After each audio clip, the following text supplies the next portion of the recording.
8 years ago, in winter, Thomas went to the countryside for the new year. He was pulling his nephew's toy car, walking backward, teasing the little nephew who had just learned to walk, and accidentally sat into a charcoal basin. At that time, rural heating relied mainly on burning charcoal. In the instant Thomas sat down, he didn't react, but 2 seconds later, he emitted a cry that didn't sound human. His buttocks were burned unrecognizably, and he was immediately taken to the town hospital and later transferred to the city hospital for hospitalization. His girlfriend, Kaylee, rushed over from afar to see him. He lay on the hospital bed, his face more purple than his buttocks. After all, they hadn't had that kind of relationship yet, and now, with his buttocks burnt, how could he explain? The doctor said it wouldn't affect reproductive function, but he was embarrassed to say. The doctor said there would be scars on the buttocks, and he was also embarrassed to say. He lay there and said, you go. No need for you to come. Kaylee, however, was determined to take care of him. Thomas was very touched and embarrassed. Of all places to be injured, it had to be the buttocks. When the doctor changed the dressing, she couldn't be present, and when she asked, does it hurt? How much does it hurt? He didn't know how to answer. They had been introduced by a matchmaker, both working in a southern city, and their hometowns were in the same county in the north. They liked each other. Since they were heading towards marriage, both had to pretend to be a bit reserved and act as if they weren't in a hurry for a sexual relationship. In fact, they both knew the other wasn't a blank sheet. In their 20s, they had experiences before. They didn't even know why they had to pretend to be abstinent, as if it made them noble. Anyway, they had been pretending for 4 or 5 months, both still holding back. At this crucial moment, the embarrassing incident of the burning buttocks happened. Kaylee took care of him during the day at the hospital and went home to sleep at night, a journey of nearly an hour. Thomas was very moved. One night, he woke up in the middle of the night and suddenly discovered that the girlfriend of a man in the clinical ward was doing something unspeakable. The man was 25 years old, and Thomas learned during his hospitalization that this young man's father was the head of a heating company, planning to groom him as the successor. However, during an inspection, a pipeline suddenly burst, and the young man was scalded from the neck to the feet with hot water, suffering severe burns all over his body. He needed skin grafting, cutting skin from the inner thigh to patch onto his body. His girlfriend, who worked in a mall and was very beautiful, had been taking care of him for 2 or 3 months. On this particular night, Thomas saw his girlfriend helping him masturbate.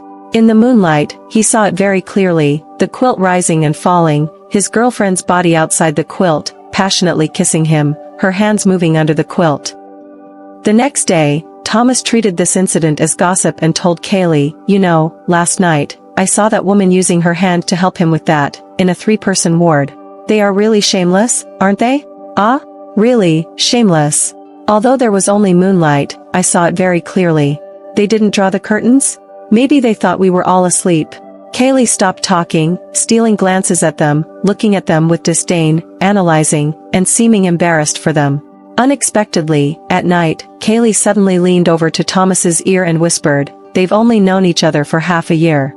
She didn't speak with her voice, she used her breath, very whispery, very intimate, and with a hint of excitement. How do you know? I asked during lunch. What else did you talk about? We talked a lot. Kaylee said, the girl's name is Jasmine, 21 years old, had a previous relationship, but none as good as this one. But with this incident happening all of a sudden, they even issued a critical condition notice at that time, not knowing if he could be saved. Jasmine decisively quit her job and came to the hospital to take care of him. She hadn't met the boy's parents before, but now the boy's parents have accepted her.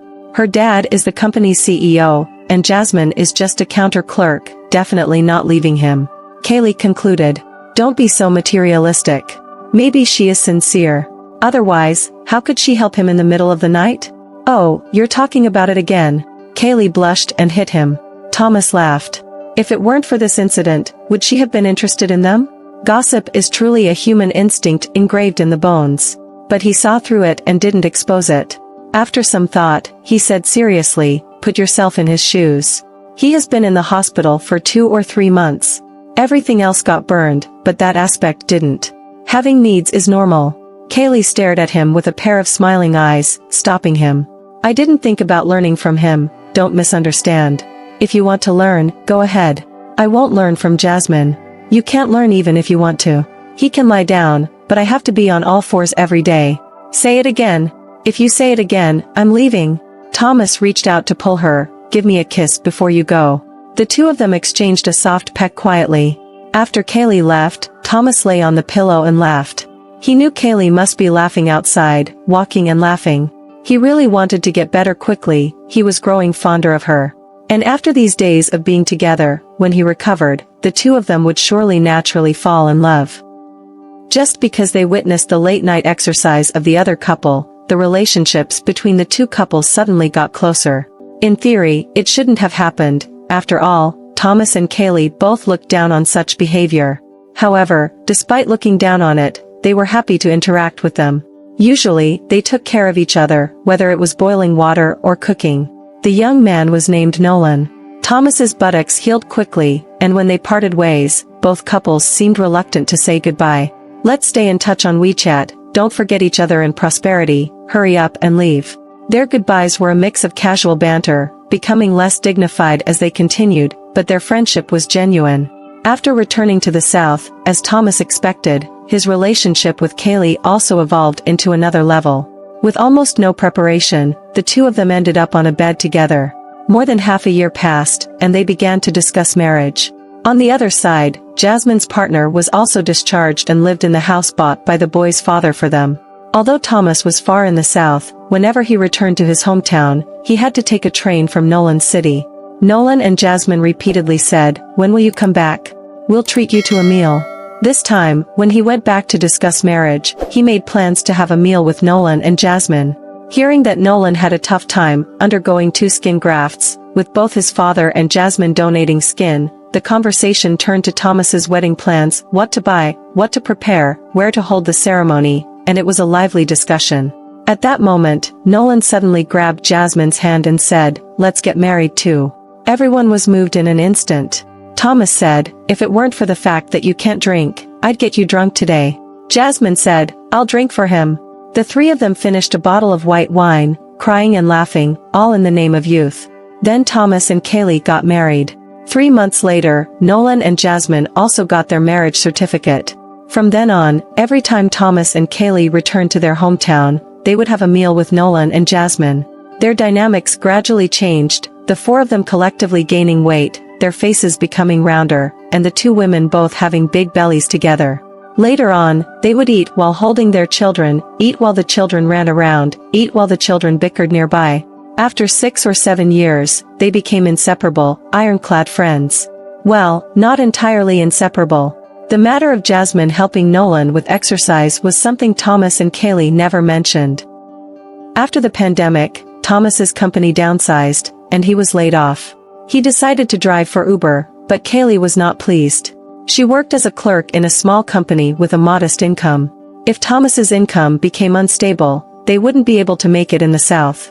Even after being married for several years, they were still renting a house. Kaylee wanted to go back to the North. Thomas said, "Why go back? If we do, people will say we couldn't make it in the South, which is embarrassing." Kaylee retorted, "Everyone knows we can't even afford a house. Isn't staying here just as embarrassing?" Thomas was still unwilling.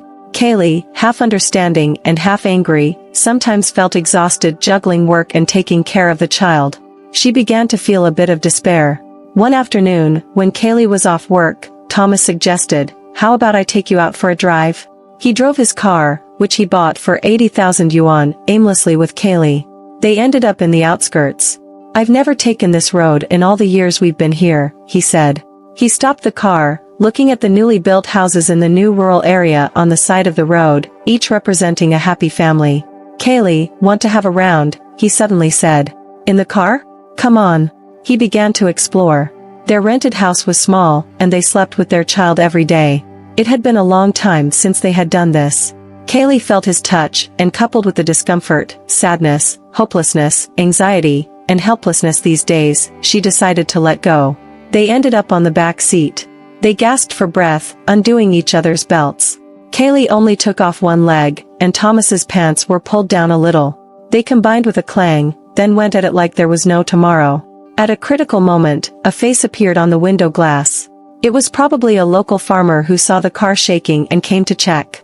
Although the car had a dark film, he probably could still see the general situation.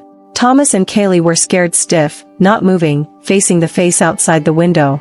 The old man looked for a while and left. The two of them breathed a sigh of relief, then suddenly hugged each other and burst into laughter. "Do you think he saw us?" Kaylee asked. "So what if he did? Is it illegal?" "It's embarrassing. Maybe his mood is like when I saw Nolan back then. Now I suddenly understand them," Kaylee said. "Staying in the hospital for 3 or 4 months, almost dying in between, what's wrong with doing something embarrassing? I even admire Jasmine a bit."